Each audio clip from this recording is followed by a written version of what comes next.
Hey folks, so today is Wednesday, April 27, and we are so close.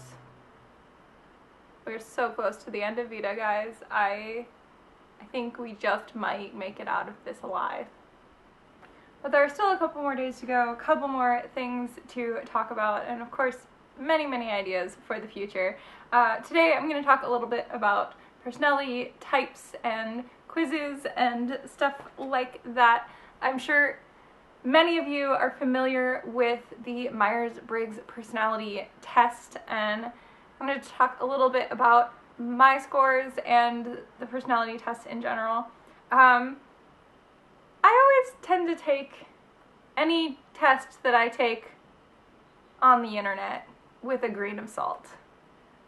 And just test taking in general, I try and take with a grain of salt. But I also think it's a lot of fun to just take them anyway and see what you get, see what other people get. My favorite is always to see what fictional characters you are supposedly like. My Myers-Briggs personality test is INFP, so whether you're familiar or not, you can use a refresher. I is introverted, N is intuitive, F is feeling, P is prospecting. I've taken this test a couple times, and this has been fairly recent. I used to get INFJ whenever I would take the test. So that's been interesting too, just seeing what the differences are between them, because I don't feel like I've changed that much, but I don't know, maybe things in situations in my life have changed and I've adapted to what I have to. This personality type is called the mediator, and I think that pretty accurately describes me. I'm always the one to kind of jump in and be like, okay, we don't need to go crazy over this. Let's talk about things calmly and rationally. And it's only 4% of the population, which I think is pretty cool. I think INFJ is also about 4% of the population, or even less. So it's nice to feel like there aren't too many of me around. That's just a fun feeling. StrengthsFinders, I think, is maybe not as popular, certainly not as popular as Myers-Briggs, but it gives you results with the top 5, or it may give you all of your results with percentages of what your strengths are. My top 5 in StrengthsFinders is activator, communication, there it is again, ideation, includer, and intellection. The test that I took in particular, which I'm going to try and link to down below, gave you percentages for every single strength, potential strength. The bottom 2 had the same percentage as the next 2 down, so includer and intellection have the same percentage for me as relator and self-assurance. I definitely see these every once in a while in day-to-day life. I'm good at getting people to do the things that they need to do, but not always great at getting myself to do those things. I'm really good at communicating, like I mentioned. It's definitely one of my strengths.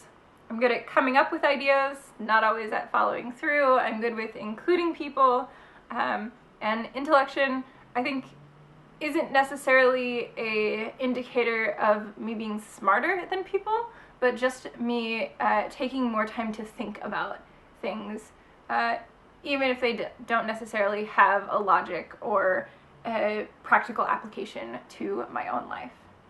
The interesting thing with StrengthsFinders is that while it has been great to know the things that I'm good at, it's actually been equally helpful to know the things that I'm terrible at.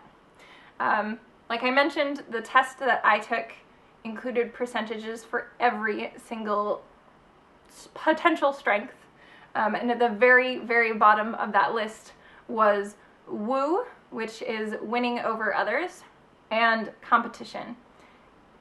I even made a video about this earlier in the month. I am the least competitive person alive. And I would also say a similar thing with winning others over. If you like me, great. I like you too, probably. If you don't like me for whatever reason, I'm really not gonna go out of my way to try and win you over. We don't have to be friends. I'd love if we were, but we don't have to be. And I've definitely seen both of those things in practice in my own life, for sure. So those are the main two that I wanted to talk about. The other ones that I see online a lot are Hogwarts houses and Zodiac signs. Hogwarts houses, I think, are very objective because you can kind of assign yourself a house. When I was reading the books and before anything like Pottermore existed, I identified most as a Ravenclaw. Once I took the test on Pottermore, I actually got Gryffindor. I'm like the only person to be slightly disappointed to have gotten Gryffindor, I bet. And I'm fine with that. And then the other one that you see on the internet a lot is people asking about zodiac signs. Zodiac is definitely not something that I believe in as like the stars completely decide our future and our fate. I definitely think that we decide our own future and we are the ones to make our own decisions. That being said, I am a Virgo and I do see qualities of that in myself as well. I'd love to know, you guys as well, what your personality types are for any of these things. If you know them, I'm definitely going to put some links in the description for the tests and information about the tests if you have not taken them and are interested in doing it. In the meantime, leave me a comment down below because I love hearing from you guys.